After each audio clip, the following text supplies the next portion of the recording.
Hi, this is Darren from EnglishTuition.org, and I'm the founder and the tutor that you see on my website.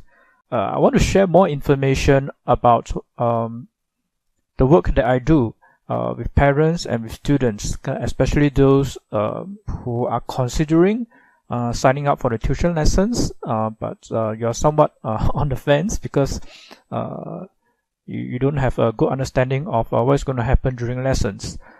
And this video is also for existing students and parents as well, because I realized that quite often when students sign up for the lessons, parents have got no ideas as to what is happening behind the scenes.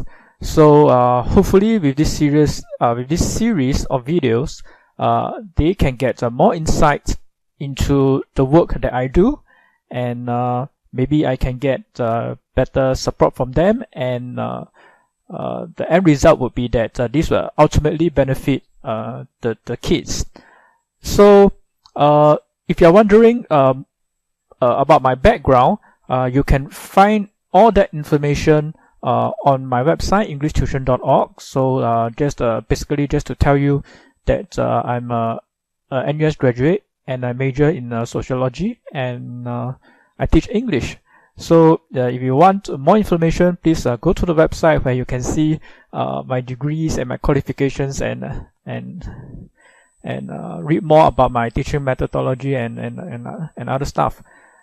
Okay, now usually when students sign up for tuition lessons, especially for new students, right? They may be primary 3, primary 4, or even primary 5, primary 6.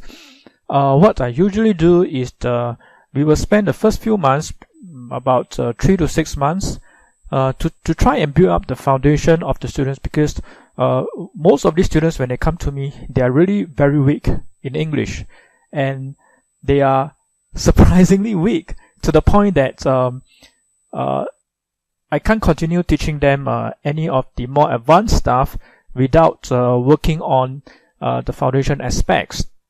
So what we will do is we work on their grammar, okay, or I will work on their grammar, okay, and I will try to expand their vocabulary a little bit more, okay, before we move on to some of the more advanced topics. Now I use a combination of assessment books as well as custom worksheets, okay, and resources, and I do create these custom worksheets on my own, right? They are not outsourced to somebody else, and I think that is better because I have a better understanding of the level of understanding of my students. So I'm able to create worksheets and resources that actually help them to improve on their understanding. Now, assessment books, there are many good ones out there, so I feel that we should take advantage of some of the better materials out there, and try to supplement the resources that we have. Okay, so the end result is that the kids actually get a lot more practice, right? So instead of just having worksheets when you do in class, okay, they will need to go home and maybe do some homework. Yes, there's homework, and students don't like to hear that. Okay, and do some homework and do some practice on the assessment books. Now, what I also spend a lot of time doing, okay, is I check on their understanding quite a fair bit, right? So it's not just giving them work to do. Okay, so I spend a lot of time going through the work that they do to see where they have made the mistakes, and then after that I think about whether do I need to explain further, right? Or do I need to repeat some of the topics that I've already gone through to make sure that the lessons stick better, right? So at the end of the day, what we want is that I want to make sure that the students learn the lessons, right? That's the objective.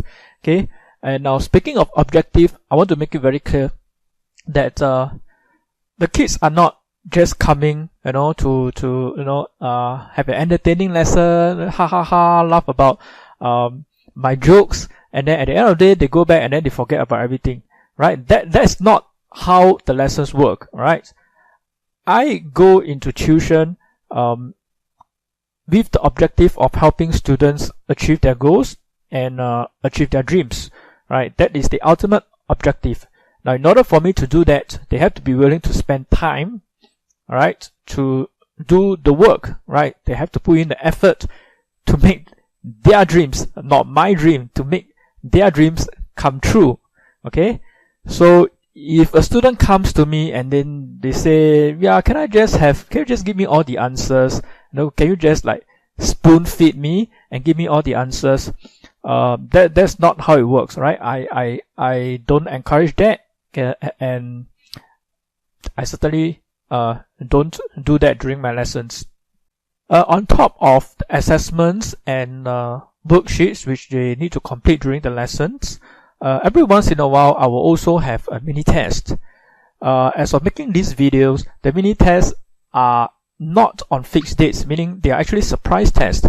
So I hope by using surprise tests, this will actually help to keep students on their toes.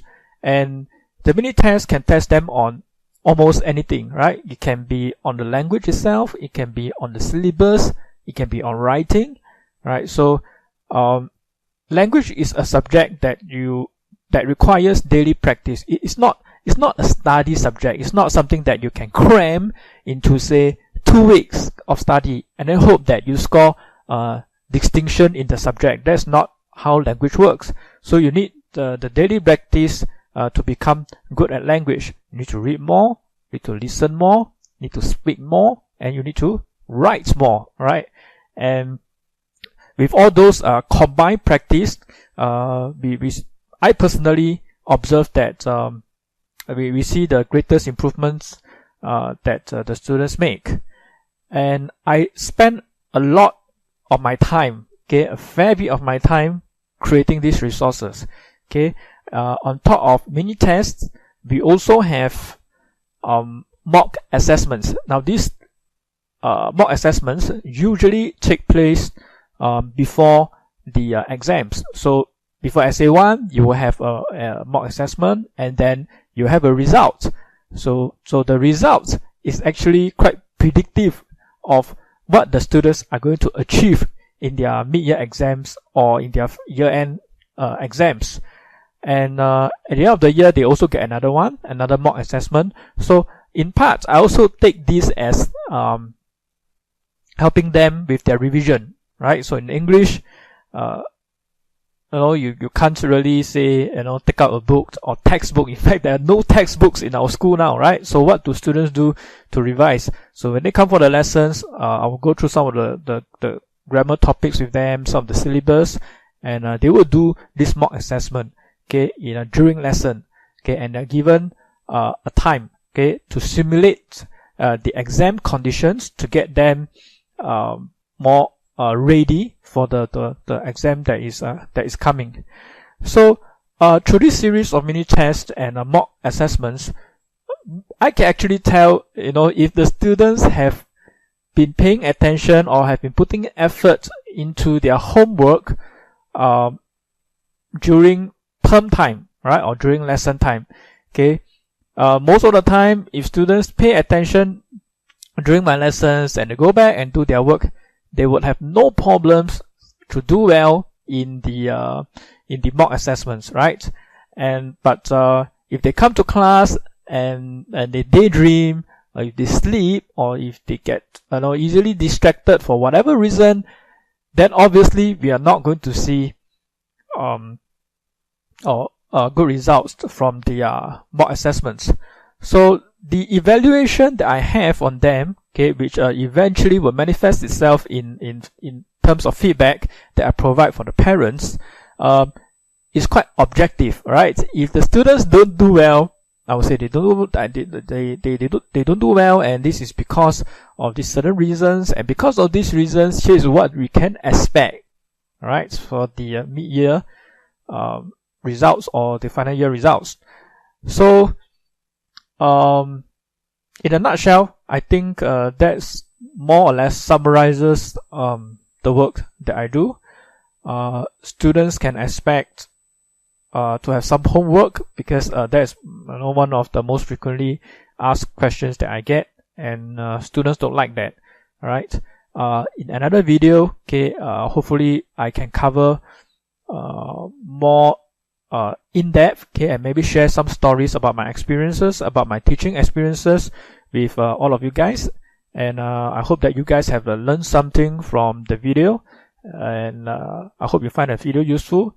And if you would like to see another the next video, okay, or you would like to see more of these videos that will come along soon, please subscribe to my YouTube channel. I will leave the link somewhere around this video, and once I publish or release a new video, and you will be notified. So that's all I have for this video. Until the next video, we will talk soon. Bye.